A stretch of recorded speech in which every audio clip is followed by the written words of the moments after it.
Dan kalau disampaikan, ya itu kata teman-teman guru di sana gitu. Bahkan karena Chromebooknya ini tidak bisa dipakai, kami bercanda di grup guru-guru gitu. Apakah Chromebooknya ini mau kita tukar dengan susu kuda gitu kan? Karena ternyata lebih bermanfaat susu kuda saat itu. Pada saat itu, di tahun 2023 adalah 97% daripada laptop yang diberikan 77.000 sekolah tersebut itu aktif, diterima, dan terregistrasi. Dan kita melakukan sensus secara berkala dan kita melakukan pertanyaan kepada sekolah-sekolah yang menerima laptop, apakah mereka menggunakannya untuk proses pembelajaran. Dan di tahun 2023, sekitar 82% daripada sekolah menjawab mereka menggunakannya untuk proses pembelajaran, bukan hanya untuk asesmen nasional dan administrasi sekolah. Jadi dari informasi yang saya dapatkan, penggunaan dan manfaat daripada Chromebook ini dirasakan di sekolah-sekolah dan digunakan untuk berbagai proses pembelajaran. Ya, Pak Iman, tadi mantan Menteri Nadiem mengklaim laptop Chromebook yang dibagikan saat periode kepemimpinannya itu bermanfaat dan digunakan oleh sekolah penerima untuk proses pembelajaran ya. Benarkah itu juga yang Anda rasakan dan para guru rasakan? Iya, yang pertama di era Pak Nadiem Makarim, di era Merdeka Belajar, beliau ini kan punya ambisi untuk melakukan digitalisasi untuk semua aspek pendidikan, kebijakan publik, dan juga pembelajaran. Salah satunya ya Chromebook tersebut gitu. Nah, apa yang disampaikan di konferensi pers ini kan sebetulnya menjawab kritikan-kritikan kami yang sebetulnya sudah kami sampaikan sejak tahun 2021. Kami menyatakan bahwa kita harus melihat kegagalan Chromebook di Malaysia. 2022 kami sampaikan juga ketika diluncurkan platform yang mana diinstal di dalam Chromebook tersebut. Yang ketiga adalah mungkin menurut kami Pak Nadiem ini tidak melihat ke lapangan. Karena kalau yang disampaikan Chromebook ini tidak untuk daerah 3T, justru anggota-anggota kami P2G di beberapa daerah, kami sebut misalkan Kepulauan Sangihe, Kabupaten Malawi, NTT, Kepulauan Riau, ada pulaunya lagi, itu dapat Chromebook. Dan mereka di sana sinyalnya kalau kata orang NTT itu GSM, geser sedikit miring. Gitu. Dan kalau disampaikan, ya itu kata teman-teman guru di sana gitu. Bahkan karena Chromebooknya ini tidak bisa dipakai, kami bercanda di grup guru-guru gitu. Apakah Chromebooknya ini mau kita tukar dengan susu kuda gitu kan? Karena ternyata lebih bermanfaat susu kuda saat itu. Nah yang kedua adalah pemerintah itu selalu berkali-kali, 2021 Pak Mas ingat, berkali-kali mengatakan bahwa Chromebook ini untuk melaksanakan ANBK, untuk asesmen nasional berbasis komputer. Dan ternyata ANBK ini juga menjadi beban. Jangan pernah lupa, ini Pak Anwar pasti akan bisa mencatat ini, jangan pernah lupa 2021 itu terjadi pandemi, kita ini tidak ke sekolah, tidak berkerumun, tetapi demi pelaksanaan ANBK, guru, tenaga pendidik, siswa, kita harus ke sekolah demi ANBK tersebut. Nah, ANBK ini kan disebut sebagai, asesmen nasional ini kan disebut sebagai alasan untuk adanya Chromebook gitu. Jadi ini jangan dilupakan juga gitu. Jadi bukan hanya soal kebermanfaat. Saya buka sedikit lah gitu ya. Kalau disampaikan 83% guru mengatakan bermanfaat, namanya dikasih laptop pasti dimanfaatkan. Cuman persoalannya semanfaat apa Chromebook ini? Jujur saja, guru-guru kita ini, guru-guru di Indonesia, ini pemakai Windows. Jangankan guru, masyarakat umum ini di Indonesia ini naturalnya kita ini beradaptasi dengan Windows. Tiba-tiba bermigrasi ke OS, dan sulit dipahami. Saya ceritakan sedikit yang paling sederhana ya, Mbak Zilvia dan juga Mas Anwar.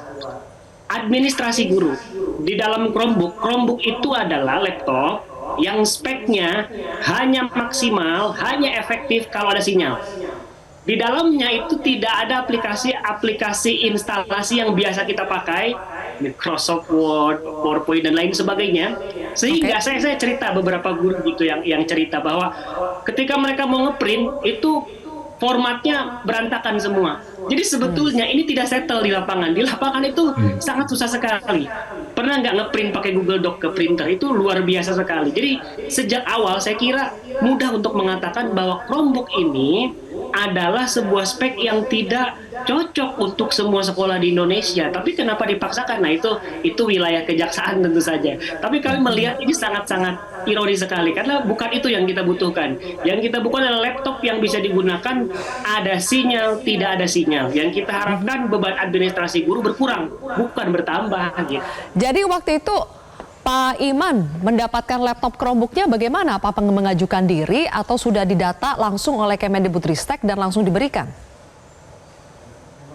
Iya, memang didata oleh Kemendikbudristek, lalu kita masuk ke marketplace, kita nyebutnya marketplace Kemendikbud lah, namanya aplikasi Siplah. Lalu nanti sekolah-sekolah beli lewat aplikasi tersebut, lewat dana DAK yang disebutkan dengan DAK di dalam Permendikbud nomor 5 tahun 2021, mekanisme seperti itu.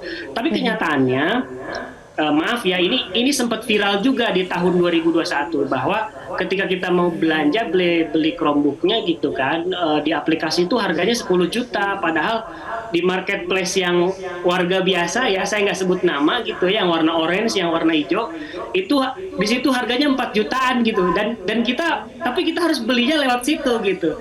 Nah, ini yang kontra sekali menurut kami, yang mungkin sedang diusut oleh kejaksaan gitu. Padahal kita butuhnya tuh laptop yang bisa digunakan untuk banyak hal, tetapi ini spesifikasinya seperti ini. Ini yang selama ini kami pertanyakan, kami sampaikan. Bahkan ketika Pak Nadiem bilang bahwa laptop tersebut untuk aplikasi platform, namanya platform Merdeka Mengajar yang diciptakan di era Nadiem Makarim ini kami justru menemukan hal sebaliknya. Aplikasi ini malah menjadi beban baru bagi guru. Kami melakukan riset di 216 cabang P2G yang menyatakan bahwa mereka justru makin terbebani. Jadi dengan adanya laptop dan aplikasi, mereka begadang tiap hari. Itu bukan ngurusin murid, tapi ngurusin aplikasi gitu. Jadi ini harus dijelaskan. Baik, bergeser dulu ke Pak Anwar dari Kopel. Pak Anwar, tadi Nadiem sudah menyatakan dia siap diperiksa oleh Kejaksaan Agung. Menurut Anda, apakah penyidik Kejagung harusnya segera menyambut kesediaan Nadiem ini dengan melayangkan panggilan pemeriksaan terhadap Nadiem? Iya, makasih Mbak Silvia. Ya menurut saya seharusnya memang sikap warga negara yang baik itu seperti yang ditunjukkan oleh Pak Nadiem, dan mesti memang harus, karena tanggung jawab dia pada tahun tersebut gitu ya, tahun 2021 dalam proses pengadaan. Ya, dan kemudian menurut saya memang seperti juga disampaikan oleh Pak Iman, bahwa memang kami juga waktu itu kan melakukan kajian tahun 2021 persis sama dengan Pak Iman, dan mungkin juga kita pernah saling komunikasi waktu itu ya, karena waktu itu banyak yang ribut-ribut di tingkat nasional terkait dengan pengadaan laptop ini. Kami menemukan hal yang sama, misalnya ya, tadi betul ada uji coba yang dilakukan sebelumnya, dan itu menyatakan, hasil uji coba itu menyatakan bahwa penggunaan Chromebook itu sangat tidak efektif untuk digunakan dalam PJJ ya. Dan kemudian setelah itu tahun 2021 memang betul diadakan dengan anggaran yang sangat fantastis. Ya, kami juga menemukan bahwa di sekolah-sekolah ya, karena hasil kajian kami sebenarnya kan berangkat dari kondisi sekolah yang memang tidak, yang mengeluhkan gitu ya, mengeluhkan bahwa mereka tidak siap, selain persoalan bahwa mereka sudah dapat info bahwa kapasitas laptop yang diberikan itu adalah dengan memori yang sangat kecil dan kemudian harus tersambung kepada internet. Dia harus menggunakan penyimpanan cloud gitu ya, 32 GB kalau tidak salah kapasitinya, sehingga mereka mengeluhkan, terus juga mengeluhkan bahwa kami tidak punya kapasitas yang memadai untuk bisa menggunakan. Nah, sehingga waktu itu kami membenarkan bahwa hasil uji coba itu yang kemarin itu semestinya menjadi dasar untuk tidak mengadakan. Sehingga kami dari Kopel waktu itu sebenarnya sudah beberapa kali memberikan pernyataan untuk menghentikan pengadaan laptop dan melakukan evaluasi gitu ya. Tapi memang waktu itu terus dilakukan.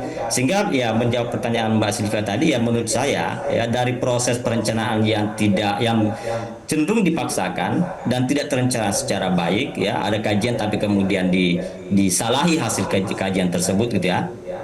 Maka kemudian menurut saya Pak Nadiem mestinya juga termasuk bagian yang diperiksa oleh kejaksaan.